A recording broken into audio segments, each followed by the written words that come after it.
Добро дојавте на сите што малце покасно дојавте. Денес имаме семејна богослужба, како што можете да видите, и со нас е и прекрасните дечиња. И по тој повод Живко ме замоли да споделам едно сведоштво од моето детство. И кога ми го кажа тоа, мене што ми падна прво на памет беше некаков одговор на молитва, а имам милион одговори на молитва, значи стварно. И после ми кажа, не мора да одговор на молитва, може да нешто друго. Викам, ај ќе бидам малце покреативна. И донека си размислував, стварно сакав да ми текне кое сведоштво најмногу резонира со мене денес. И така си го најдов овој мој споменар, кој што е стар повеќе од 15 години. Го купив во Осијек или во Дали, не сум сигурна, со мојата братичетка Габи си купивме и споменар. И наместо се запишувам секој ден што ми се случува, јас го давав на различни луѓе да ми остават некаква порака. И ќе ви прочитам сега неколку пораки. Првата ќе биде од мојот брат Михаел што пееше тука до мене, само да го најдам. Прво, ова е ракописот, значи ова е 2007. Има нацртано вонземљанец и пишува: Ребека, ти си многу добра сестра, само понекогаш ме нервираш. После, од мојот друг брат, Бенјамин, само секунда.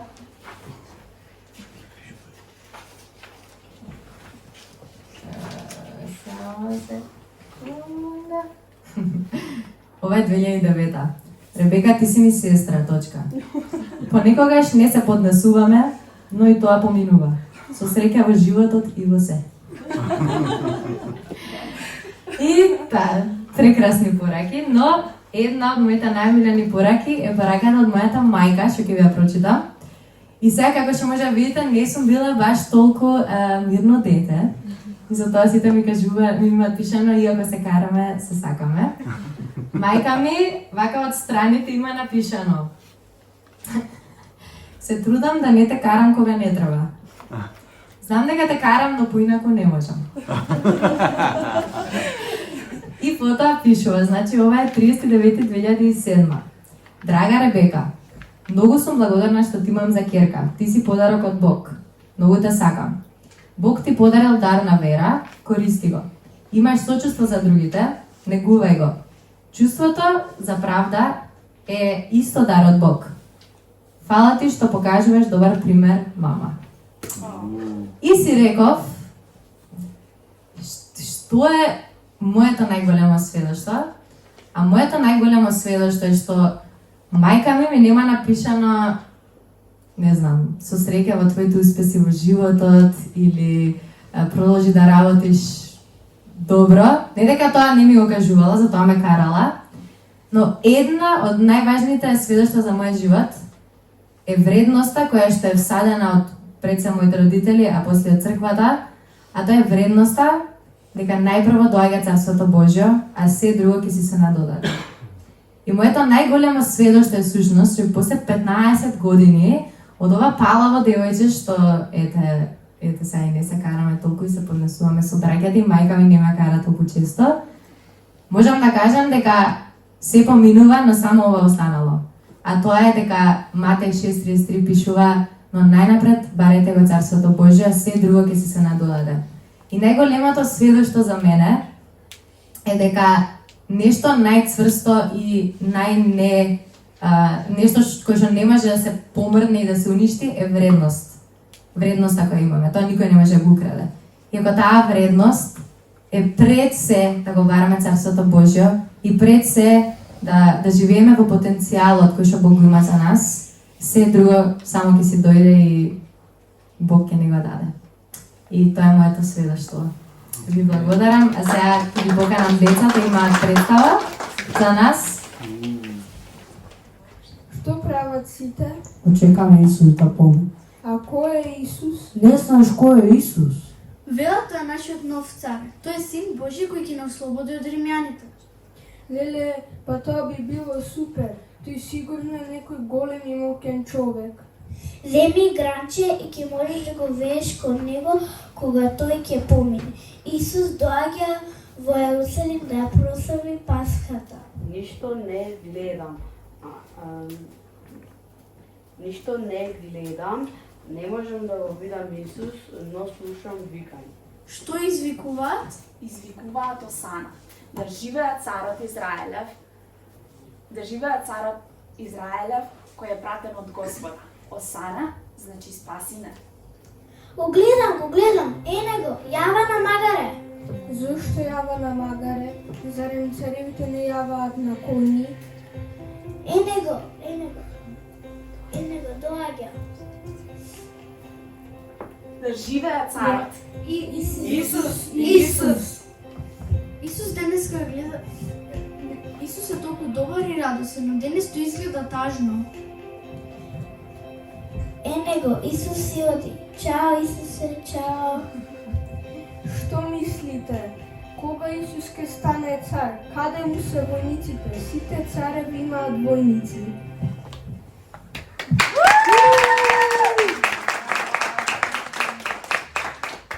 Добар ден на сите.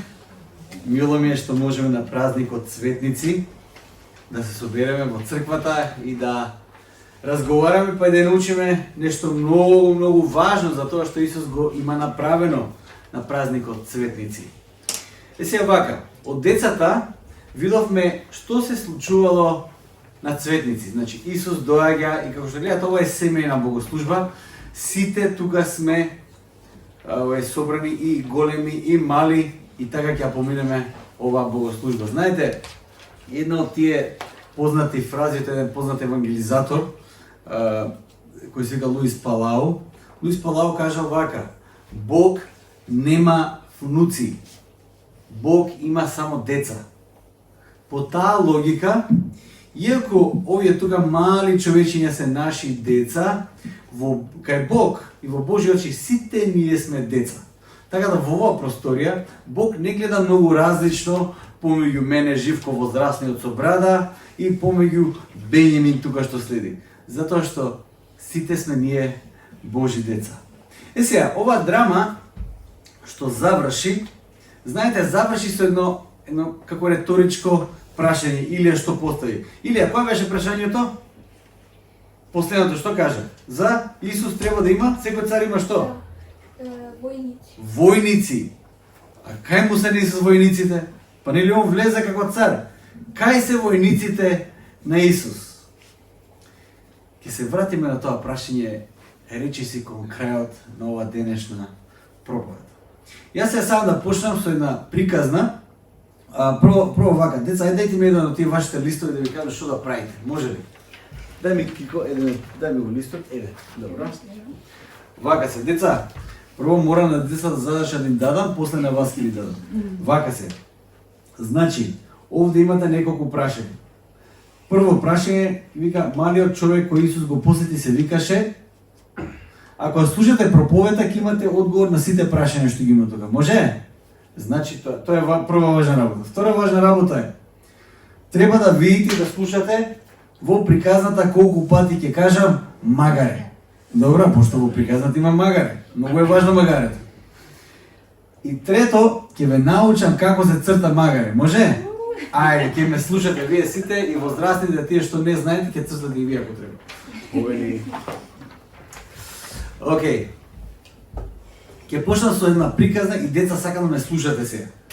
Приказната е пред се за вас, ама и на возрастните се надам ќе им се допадне.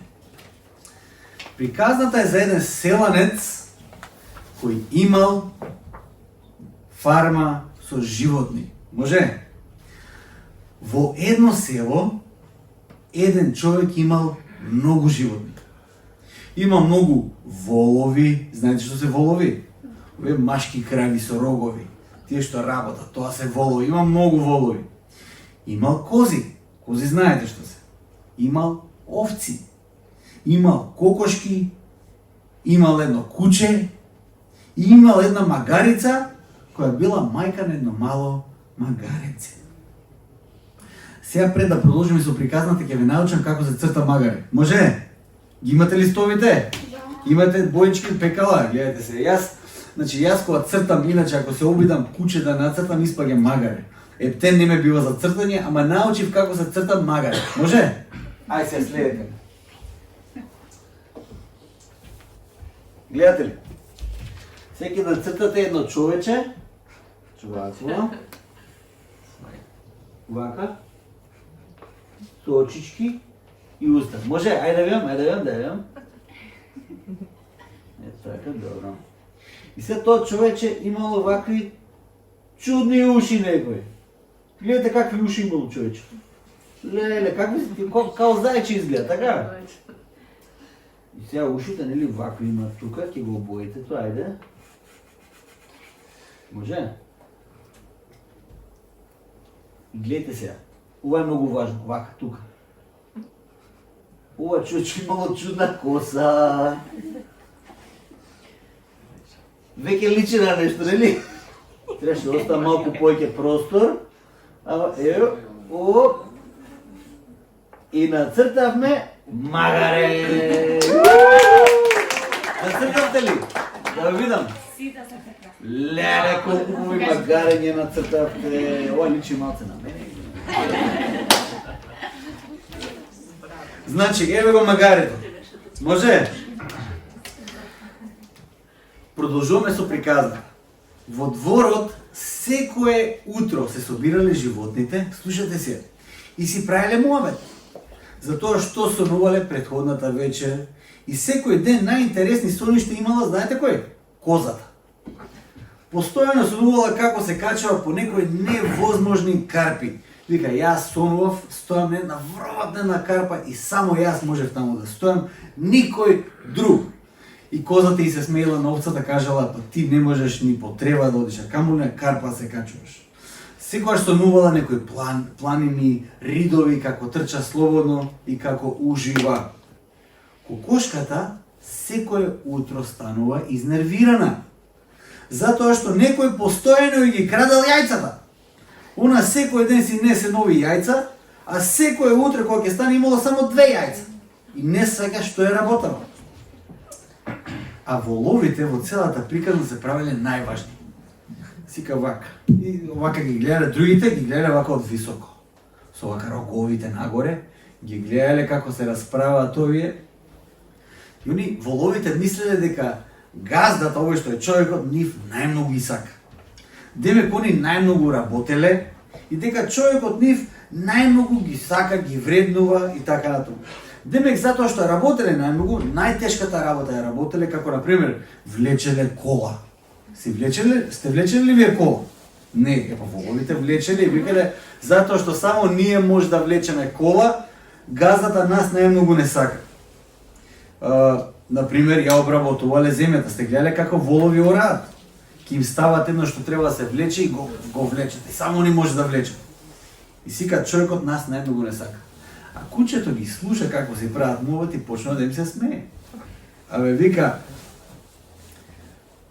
кучето им кажал, газдата мене најмногу ме сака. Како прво најмногу си игра со мене. Значи вас ве тера да работите, ама со мене најмногу си игра. Од друга страна, а кој го чува дворот ако не јас? Ако не сум јас и ако не лаам по сите што поминуваат, па сите ќе ме украдат тука. Овците незаинтересирано си джвакале од таа тревата што растела во дворот. Баш и ме гај. Целиот муабет го слушале, знаете ли кој? Магарицата и малото магаренце. Магаренцето ниту се шетало некаде, ниту работело нешто со човекот, ниту орало, ниту копало, ништо, ниту го чувало дворот. Едноставно немало ниту една приказна која може да ја сподели или барем нешто да каже. Нема што да каже магарето. Магарето било тажно затоа што немало апсолутно никаква улога во целата приказна. Па дури кутрото, мало магаре, цело време било и врзано. Затоа што не му верувале. Си викал човекот, ако го одврзам магарето, кој знае кај ќе избега. Ќе ли може да го најдеме? И магарето било малце тажно. Магарето се уште, како што викале сите животни, за ништо не го бивало. За ништо не го бива се уште. Го бива само да биде врзано и да седи таму до дрвото. Барем така верувале повеќето. Па дури и кутрото мало магаренце верувало така за себе. Но, Еден ден доаѓа кога се ќе се смени во животот на тоа мало магарец. А ќе видиме што ќе се случи. И сега јас ќе го читам текстот од Евангелието според Лука и ќе видите што се случило со тоа мало младо магаре. Во Лука 19 глава 28 до 40 стих вели вака. Кога го рече тоа, тој тргна, се мисли за Исус, тој тргна понатаму, искачувајќи се кон Ерусалим. И кога се приближи до Витфагија и Витанија, до така наречената Маслинова гора, испрати два ученика велејки: одете во село на отспротива. Штом ќе влезете во него, ќе најдете едно врзано што? Магаре, кое ниеден човек не го јавал. Толку било младо магарето што никој досега не го јавал магарето. Одврзете го и доведете го. И ако ве праша некој зошто го одврзувате, кажете му, тоа му е потребно на Господ. Кога отидоа, испратените најдоа како што им беше рекол. И кога го одврзаа магарето, стопаните им рекоа: зошто го одврзувате магарето? Ти одговорија: потребно му е на Господ. И го доведоа кај Исус, па штом ги нафрлија облеките своји на магарето, му помогнаа на Исус да се качи. И додека минуваше тој, ги постилаа своите наметки по патот. А кога наближи до местото од каде што слегува од Маслиновата гора, сето мноштво ученици почнаа радосно да го прославува Бога со висок глас за сите чуда што ги видоа, велејки: благословен е царот кој доаѓа во името Господово, мир на небото и слава во висините. А некој фарисеј од народот му рекоа: учителе, забрани им на учениците твои. Но тој му одговори и рече: ви велам, ако тие замолкнат, камењата ќе повикаат. Амин. Приказната за славното влегување на Исус во Ерусалим ја има во 4 евангелија. Во сите евангелија ја има, во 4 евангелија има. Секој евангелист го гради својот запис кон овој момент, како првиот момент од оние сплет на настани кои подоцна следат неминовно. Овој момент евангелистите го гледат како иницијатор на се што следи понатаму. Градењето на приказна до овој момент има некои интересни приказни, кои евангелистите сметале дека се многу важни да стојат токму пред тој настан. Тие покажуваат каде се наоѓа Исусовото внимание во тие последни денови и што Исус размислува и со кој Исус се среќава и на кој Исус обрнува внимание во последните денови пред тој да влезе во Ерусалим за последен пат. Едно од тие приказни која се наоѓа тука непосредно пред тоа влегување е приказната за Захеј. Знаете ли кој е Захеј? Захеј е една чудна личност. Многу низок разбил. Тој било едно мало човече. Толку бил мал што кога бил во толпа народ не можел ништо да види. Се кревал, вака настана направо, но ништо не може да види. Можете ли да замислите во тоа општество, каде што Захеј живеел, колку го зафркавале сите? Па си играле мајтап со него. Па Захеј бил мал, многу низок. Јас се сеќавам кога отидовме сите со семејството да огледаме концертот на Дајте музика. Беше многу важен концерт. И отидовме таму и затоа што имаше гужва, јас требаше да ја паркирам колата, па ги оставив Фани и децата да отидат таму пред време. И толку толпа се насобра што јас не можев да се пробијам, барем мислев дека не можам да се пробијам таму за да помогнам со нашите деца да гледат концертот, затоа што они беа малце пониски, затоа што се уште се деца и не можеа ништо да видат. Така ли беше? И Хана беше цело време во раце да види нешто од концертот, а дори со телефонот вака правеше, така, за да снима, па после да види. Да сними, па да види. Затоа што не може... Ја мислам дека Захеј слично се чувствувал цело време. Затоа што најнизок ништо не може да види, што и да прави, само што Захеј немал телефон. Кога слушнал дека Исус доаѓа во неговиот крај, си кажал: тоа нема да го пропуштам. По ниедна цена. Ја гледа толпата како се движи, по кој патека ќе оди, и отишол напред на патеката, се качил на едно дрво и го чека Исус да го види. Спремен бил. Знаете ли што? Јас мислам дека селаните кои ќе го видат Захеј на дрво, јас мислам дека ќе го заборават Исус. Пошто види ове се ка готово, тука паѓање смев и цела година ќе му се смеат затоа што така направи. Тоа е тоа. Ма Захеј бил спремен да го поднесе сето од тоа затоа што толку сакал да го види и да се средне, не да се средне, да го види барем Исус. Кој е Исус? Но што се случува? Исус застанува и целото внимание го свртува кон најмалиот, кон најпрезрениот во тој момент во толпата. Како што поминува Исус застанува, го гледа Захеј и му искажува најголемата чест која може да постои во тој момент. Исус оди на гости кај Захеј. Ја мислам дека во толпата сите се туркале кај Исус да го викнат, кај мене на гости, јас ќе испечам нешто, не знам, кој знае што му нуделе се на Исус, само додека нив на гости. Тој исто како некој познат, не знам за кој многу сака да види дали некој фудбалер или некој јутјубер, не знам кој ви е така многу умилен, или на пример децата може да го знаат Рајан. Ви текнува на Рајан. Замислете Рајан доаѓа во Скопје и вика јас ќе одам на гости само кај Хана. Уау, ќе си игра само со Јана или само со Бенјамин или не знам кој да следите. Ја мислам дека тоа е лудница. Ќе си поминете прекрасно. Отприлика така се чувствува Захеј.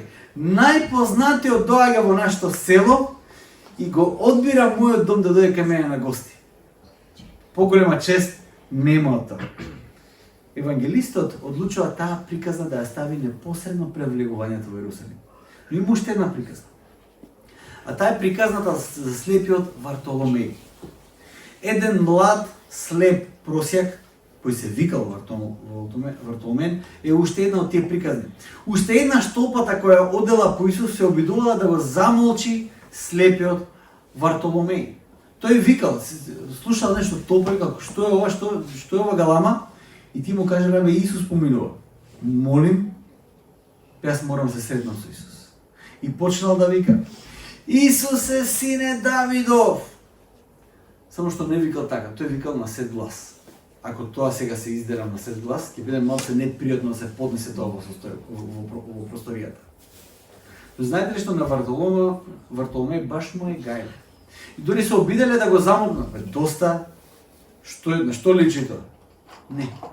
Тој уште погласно викал, Исусе, сине Давидов, смилувај ми се. Толку бил гласен, што во целата галама која го следела Исус го слушнал Вартоломеј. Исус застанал и знаете ли што? Знаете како завршува приказната? Вартоломеј го добил видот, Исус го исцелил и така тој можел во суштина да го види Исус. Но има уште две приказни кои сега ќе ги споделам. А тоа е во Матеј непосредно пред влегувањето на Исус во Ерусалим. Тоа е приказната за кога апостолите се расправале кој е најголем. Кој е најголем? Се расправале. Јас сум најголем, тој е најголем. И знаете што направил Исус? Исус кажа овака: Илија, дојди ваму. Исус кажа овака: кој сака да биде најголем во моето царство, треба да биде како ова мало дете. Тој што сака да влезе во моето царство, треба да се понизи како едно мало дете, за да може да влезе во моето царство. И како на Матеј да не му е доволно тоа што децата ги става сега во преден план, веќе во 19 глава повторно се случува тоа. Вика, почнаа децата да доаѓаат кај Исус и овие апостоли, овие возрастните им викаат, сега Исус е зафатен се, немамо време за деца. Исус каже овака: оставете ги децата и не пречете им да доаѓаат кај мене, зашто на такви е царството небесно. Оставете ги децата да дојдат кај мене. Може би до овој момент децата не се многу спомнувани во Евангелието. Спомнувани се фарисеите, спомнувани се важите, Петар, не знам, Јован, Јаков, книжниците, не знам кој се е спомнуван до сега. Спомнувани се и децата немаат некоја главна улога, но непосредно пред крајот децата ги спомнува евангелистот Матеј неколку пати. Тие се пример за тоа кој е најголем во неговото царство. Не постои протокол за децата. Сваќате ли? За децата нема протокол. Не мора да се качат на дрвото, не мора да се дерат на сил глас, тие го имат најслободниот пристап до Исус.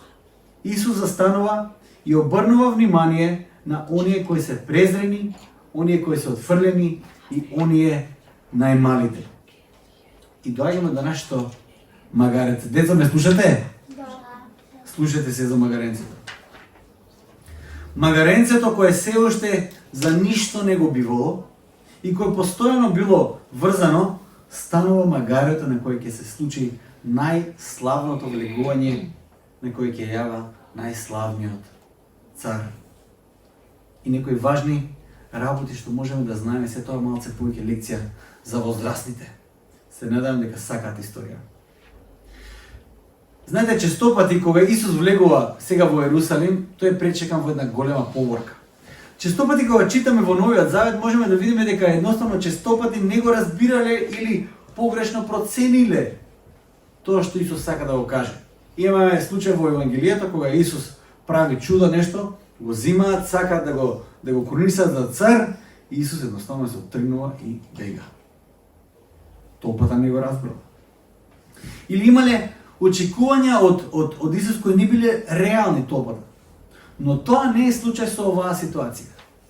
Кога Исус, може би ова е единствената ситуација кога реакцијата од толпата е точна.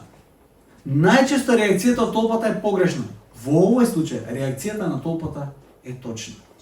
Не зборувам за очекувањата, но на начин на кој го пречекале Исус. Моментот кога тоа се случува, зборовите кои ги користат, сето тоа е како снајпер прецизно за како требало да го пречекаат Исус во Ерусалим. И ќе се вратам на тоа повторно. Но поентата во тој момент, која мора да ја разбереме, е дека реакцијата на народот во тој момент е вистинската реакција која требаше да се случи тогаш кога Исус влезе на еден таков начин. Магарето. Магарето е дел од пророштво.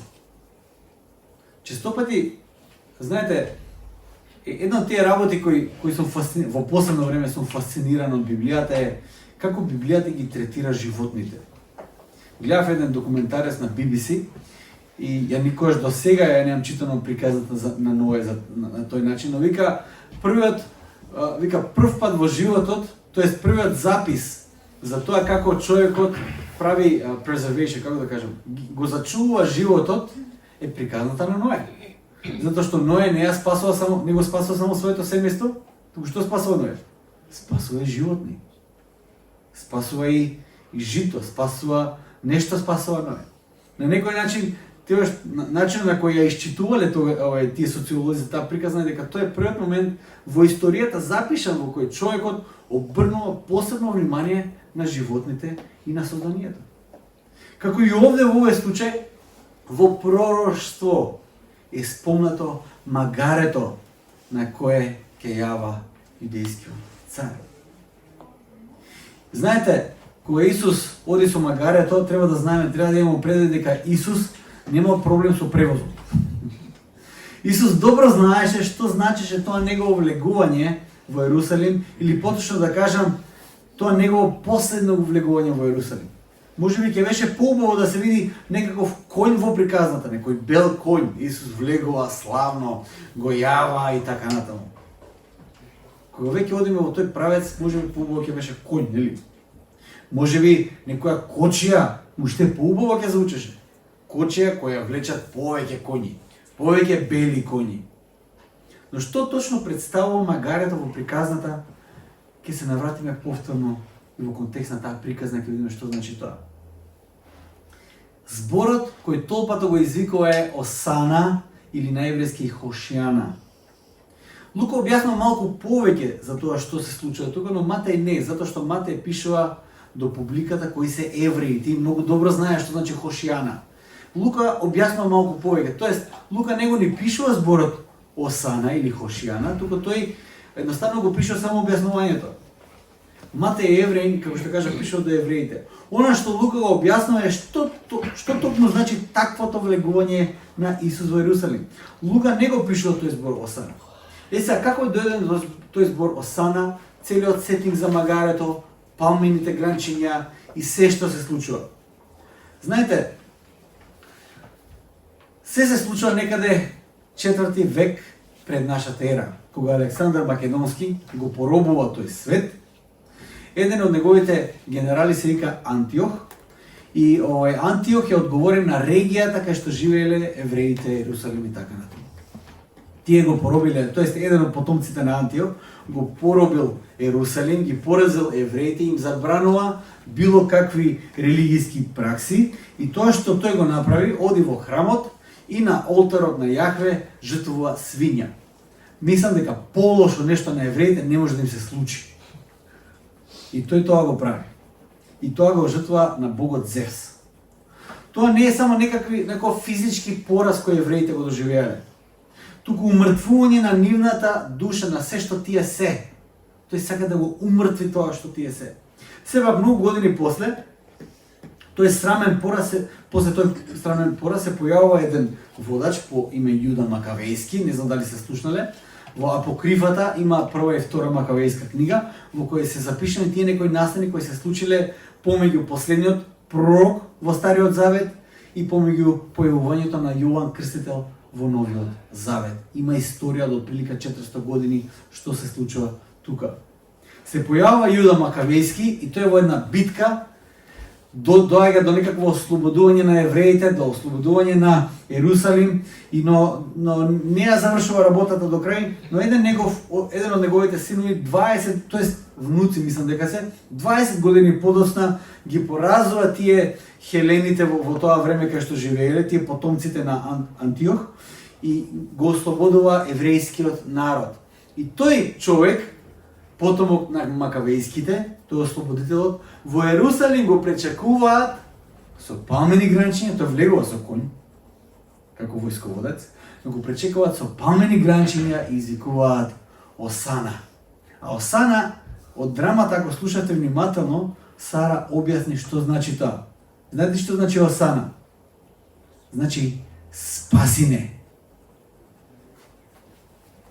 Извикот Хошијана и Исус јавајќи на магаре, и палмините гранчиња, и поворката сумираат неколку пророштва од Стариот Завет. Како прво, тука е Псалмот 118. Оној восклик на Хошијана се наоѓа таму, и Псалмот 118 кажува како порака до Ерусалим: Ерусалиме, отвори ги широко твоите порти, твојот цар доаѓа во праведност. Хошијана. 118 псалм тоа го кажува. И во контекст на пророкот Захарија, каде што Захарија точно кажа во 9 глава како ќе влезе тој цар кој ќе ги ослободи евреите од робството. Вели кроток и ќе јава на магаре. Исус не јава на магаре затоа што имал проблем со превозно средство, па немало коњи или кочи, туку тој го одбира магарето да покаже на кој начин тој влегува во Ерусалим како кроток цар кој ќе го ослободи Израелот. Кога ќе кажам Осана, можеби на нас се уште тоа ништо не ни значи. Ама ако сте учеле малце историја за француска револуција и така натаму, ако кажам, се не знам француски, само ќе ги кажам зборовите, не знам да ги изговорам како што треба: либерте, егалите, фратерните.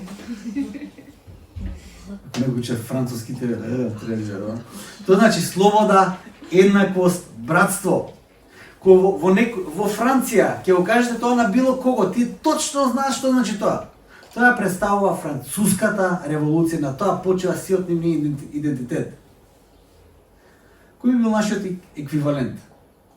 Што кога си ја кажам слобода или смрт? Веќе сите знаете што значи тоа, така ли? Слобода или смрт. Македонската борба за независност, за слобода е сумирана во тие неколку збора: слобода или смрт. А замислите сега денес, ако Македонија е под некое робство, како дел од некоја империја, И токму на Илинден, празникот Илинден, влегува некој, не знам како влегува, не знам кои символики да ги употребам, и целиот народ во Скопје, тука ова што Александар Македонски влезот на Скопје, од каченто навака се собира, го чека, му аплаудира и вика слобода или смрт. Како ќе го разбере таа непријателска империја, тој поздрав на тој човек кој влегува во Скопје?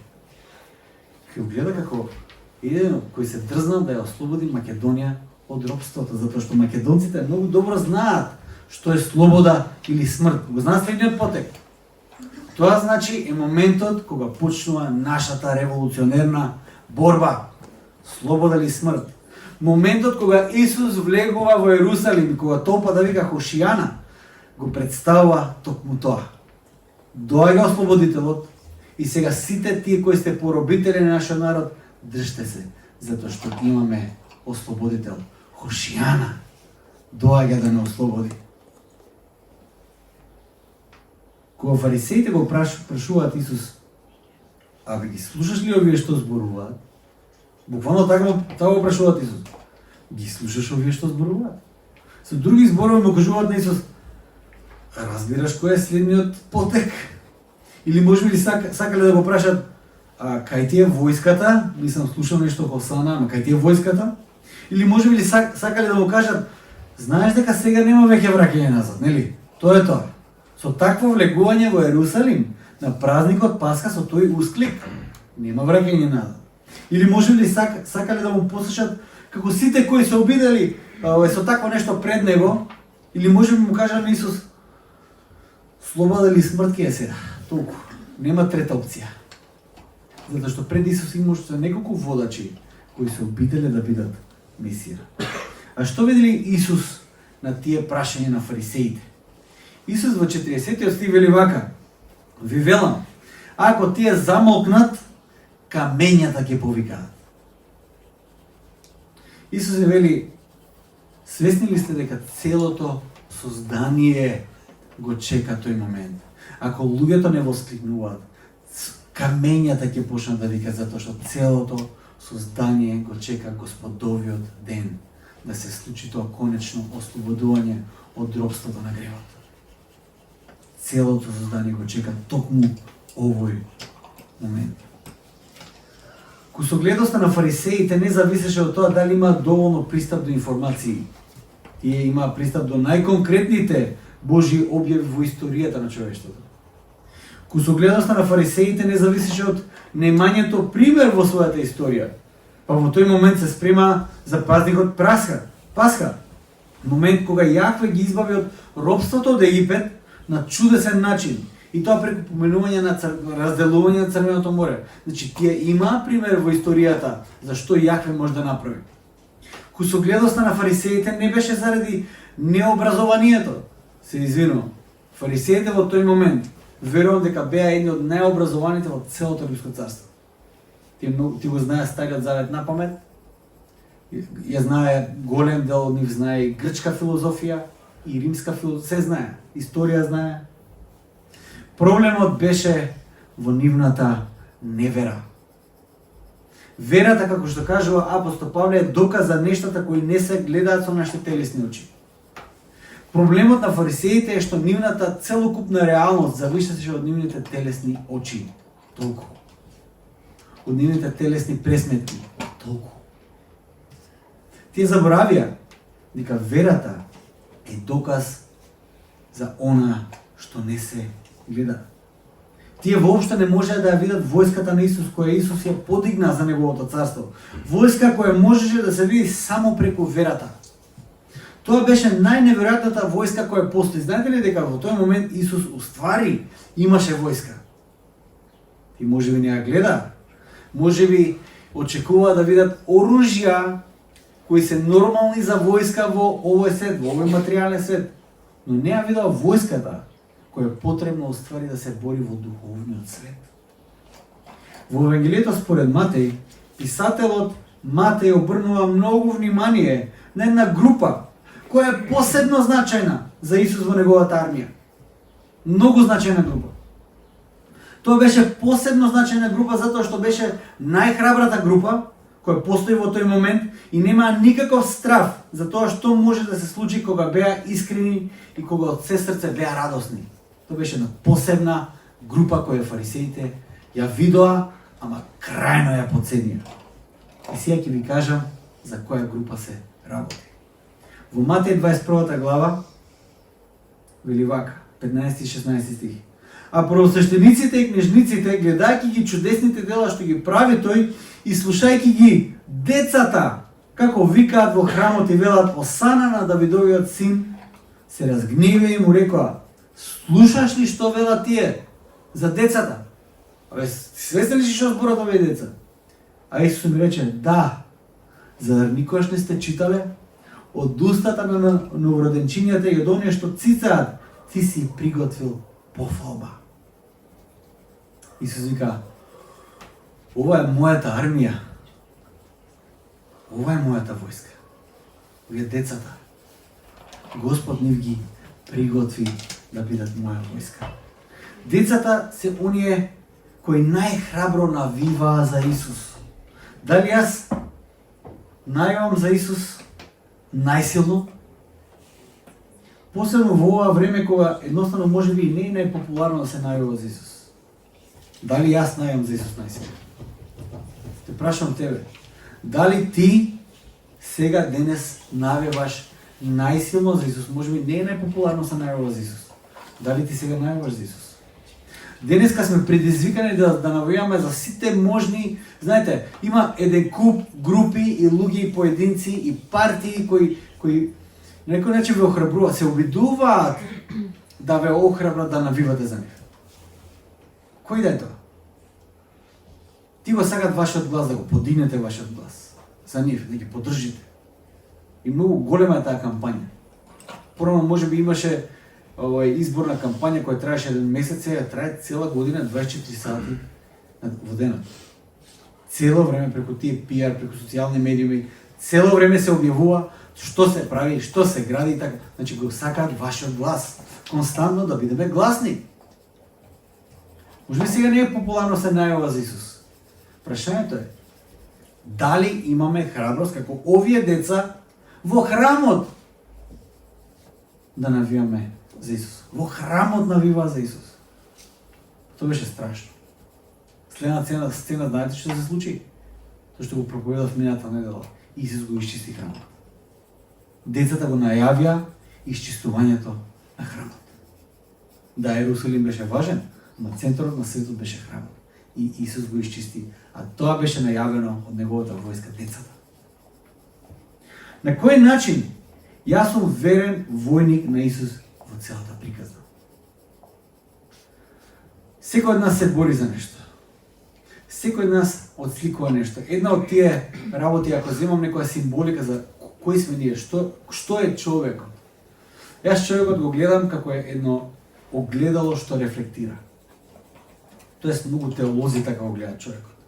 Ние сме создадени на нечи образ и тој образ можеме да го носиме само ако го рефлектираме.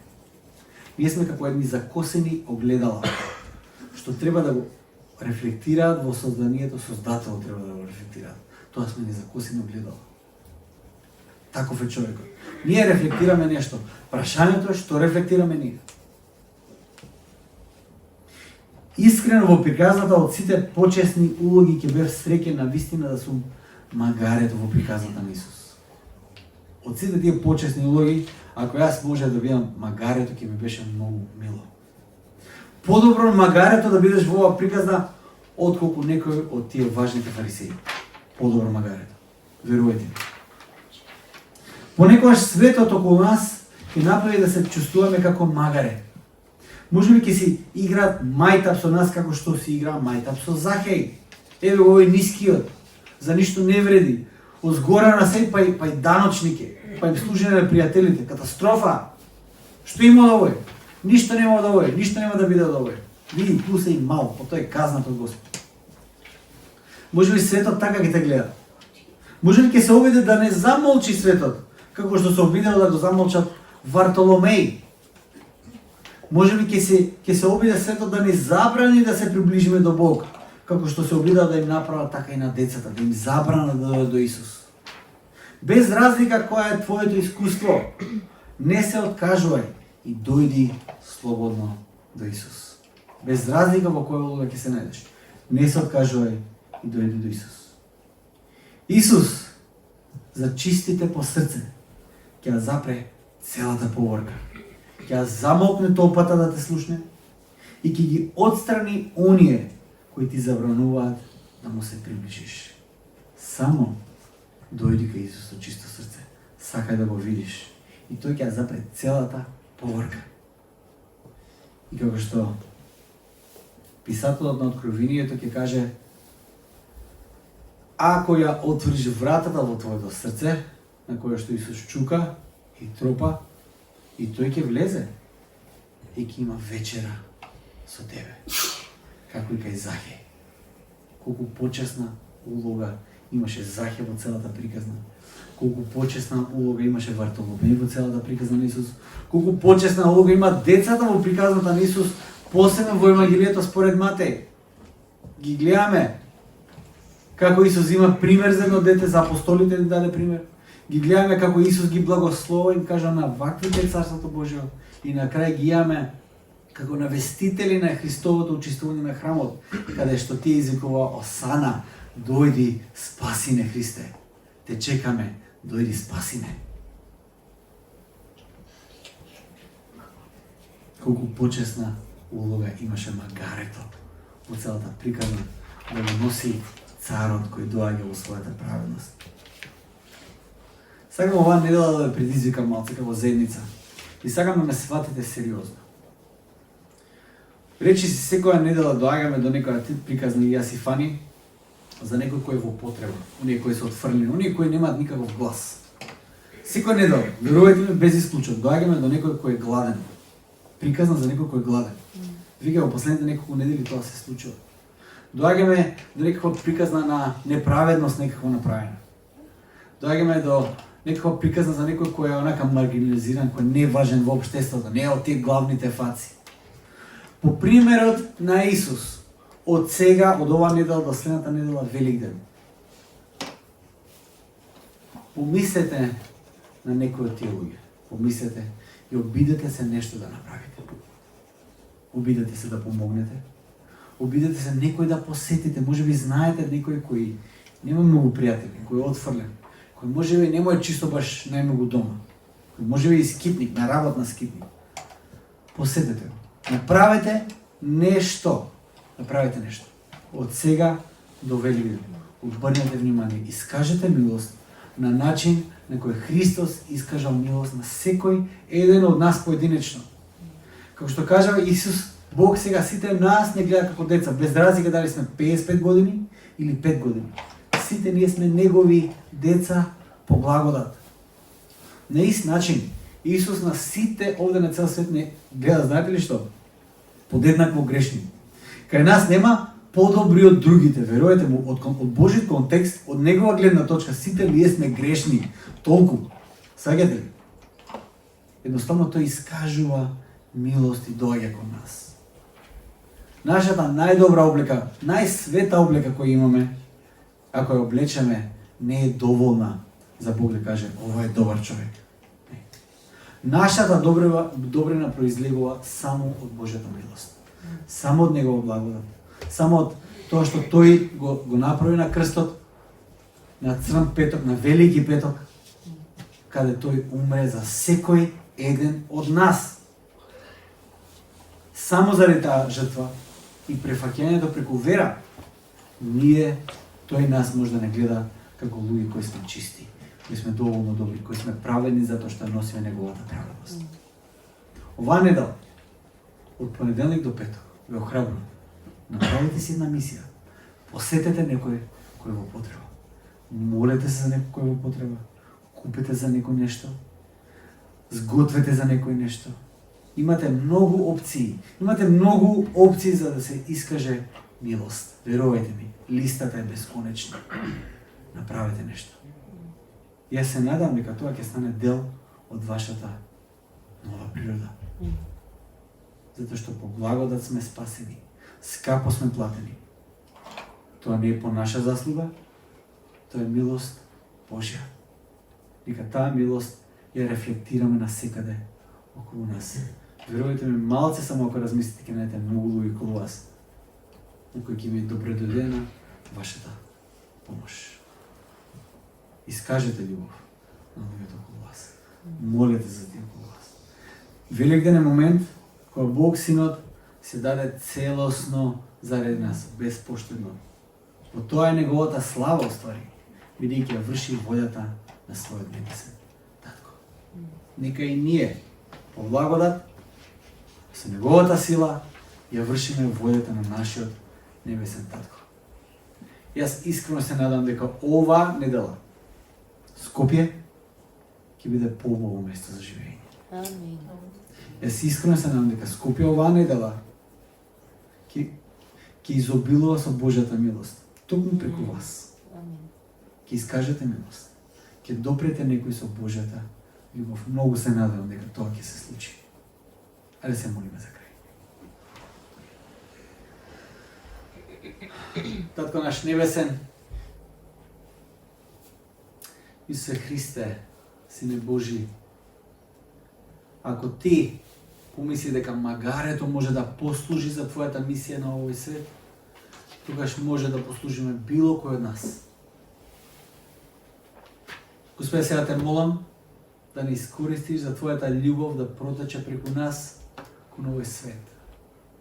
Те молам, Господи Боже, преку силата на Светиот Дух, да ти не допреш, да не водиш и да бидеме за многу луѓе тоа што ти си за нас константно, да е спасител и избавител. Господи, овој свет со силен глас вика Осана. Овој свет со силен глас вика спасине. И верувам дека, Господи, викаат кон Тебе. Боже, ме помогни ни да бидеме таа светина која ќе те покаже Тебе, да бидеме таа добра вест која луѓето ќе ја слушнат. Господи, биди прославен преку се што правиме, како Твоја црква, како Твое тело на оваа земја. Амен. Амен.